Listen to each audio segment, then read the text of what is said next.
Greetings everybody, welcome to part 17, where we last left off. Princess Ruto and I got separated thanks to this elevator, and the doors sealed shut behind me.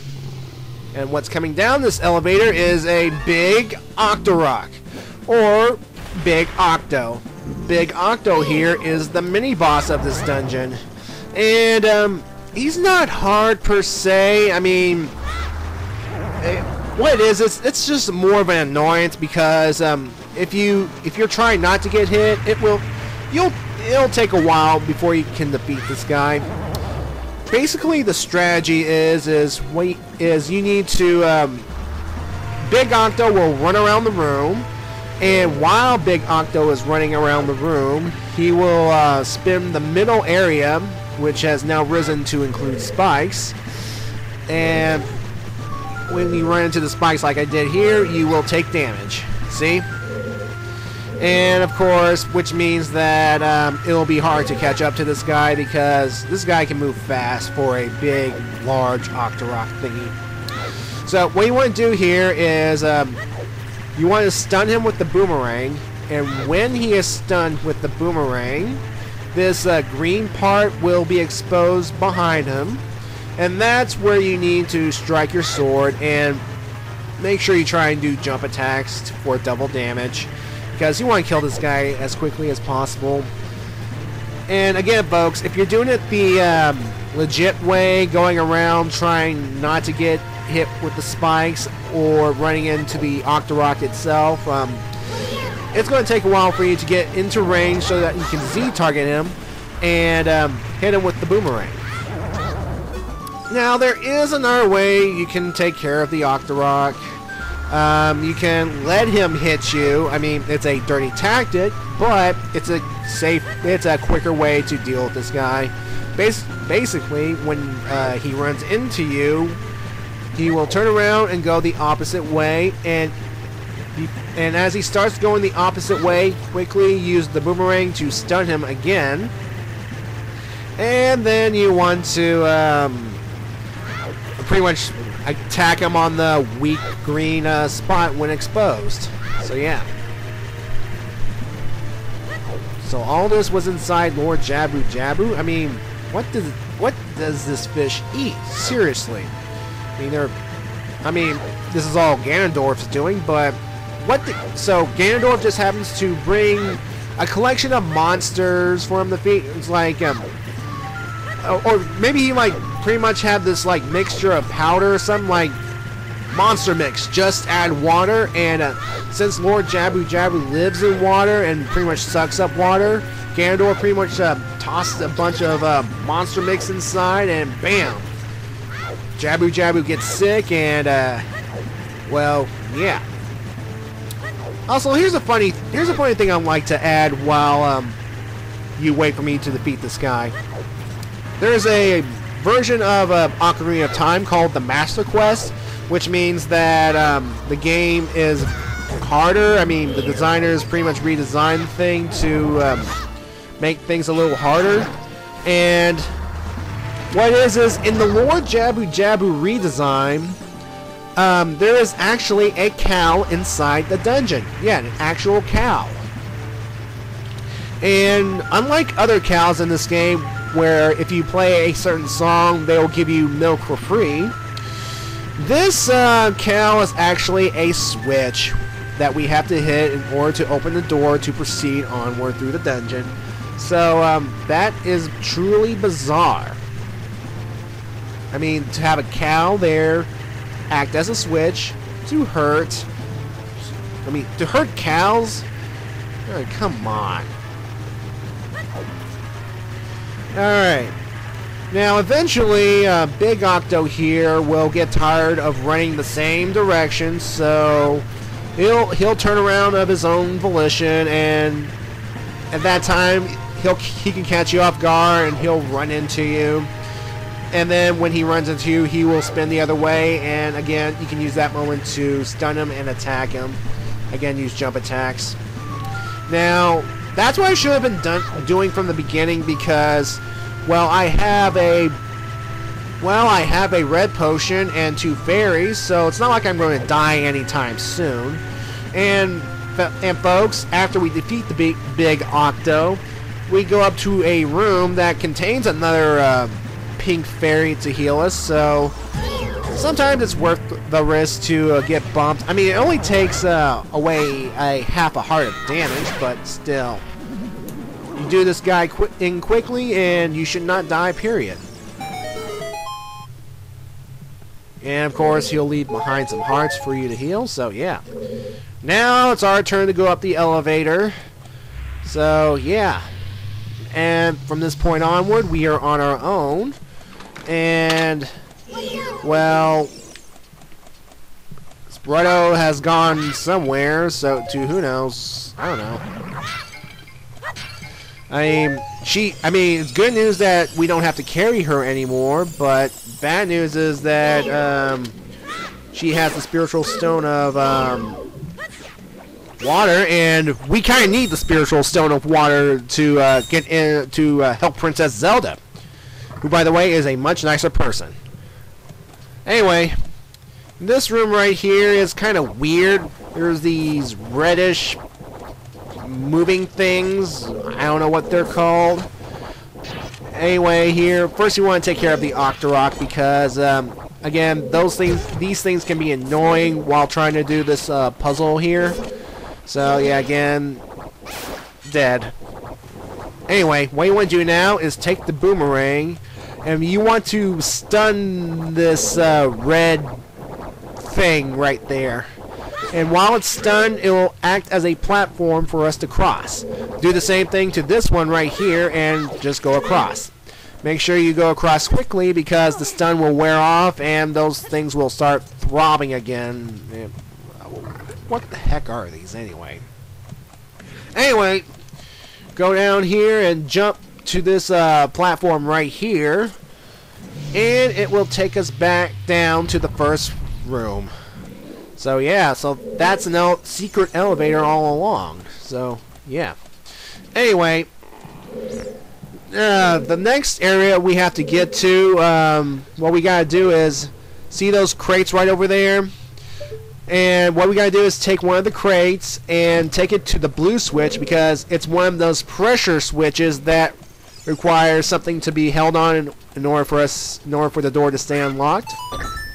And without Ruto around to hold down the door, we're going to have to use one of these crates, so make sure you don't destroy it. Yeah, Ruto's pretty much dead weight anyway. Anyway, this room, kill all the Beery because, again, they can zap you and take away a heart. And one more, and as you can see here by the lower right map, we are almost at the boss.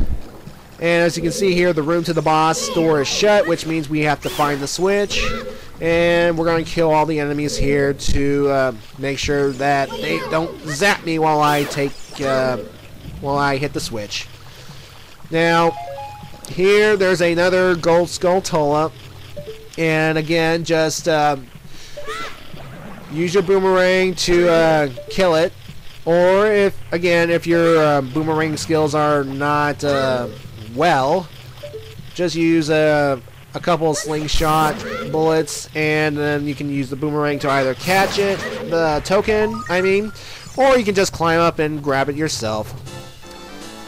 Anyway, folks, this is the last gold Skulltula in this dungeon. And when I pull up the map, you'll notice that there is a gold Skulltula icon there next to the name, which means that I've gathered every gold Skulltula in this dungeon, which means I will never have to come back here ever again. Thank goodness. And you'll see more of those tokens when we collect more of those gold Skulltulas. Anyway, right here, have Navi Z target the switch, and then just swing your boomerang around this clear barrier thing. And then when the switch opens, which is, is that another uvula switch, I believe? I don't know. When the switch opens, the door to the boss room is unlocked, and then now we can get this dungeon over with. Thank God. I don't want to be inside this giant fish any longer. Ugh. Let's do this.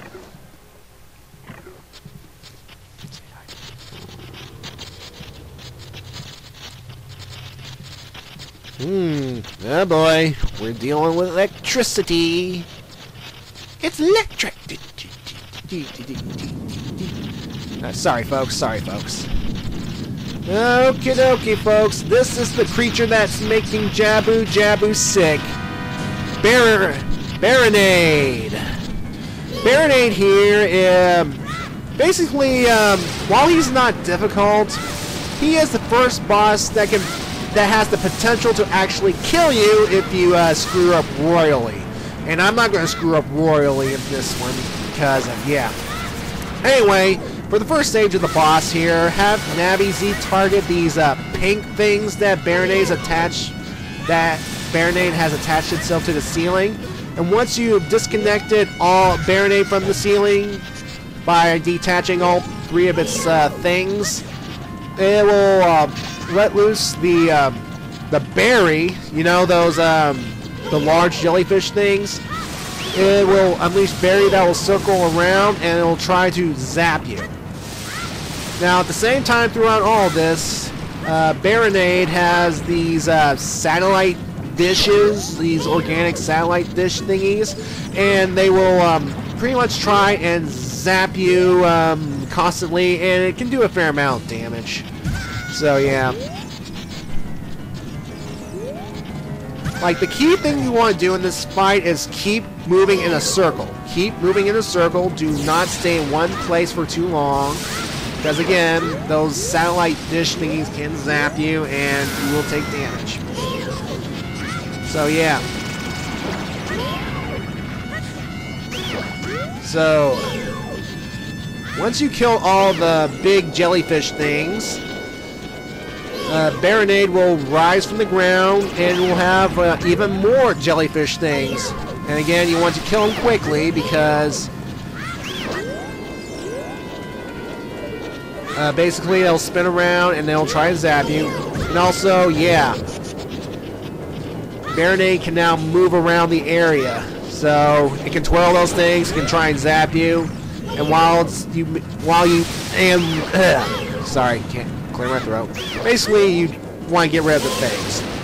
Now that Baronade's out of those jellyfish things, stun it, and then you can now attack it. Again, make sure you use jump attacks to do multiple damage. And then eventually, you'll take Baronade down, and we'll be done with this dungeon. So what is it with Ganondorf infecting living creatures with parasites? I mean, does he have a fetish for this sort of thing? I mean, the Great Deku Tree is one thing, but a fish? The guy must really want those spiritual stones. I mean, at least Dodongo's Cavern is a place and not a thing. Not like a creature. So yeah. Anyway, Baronade's dead. It dissolves. And it leaves a yucky mess everywhere. Ugh. Anyway, folks, grab the heart container, and we have more health. We are now up to 9 hearts. Woo! Oh, and there's Princess Ruto in the warp thing.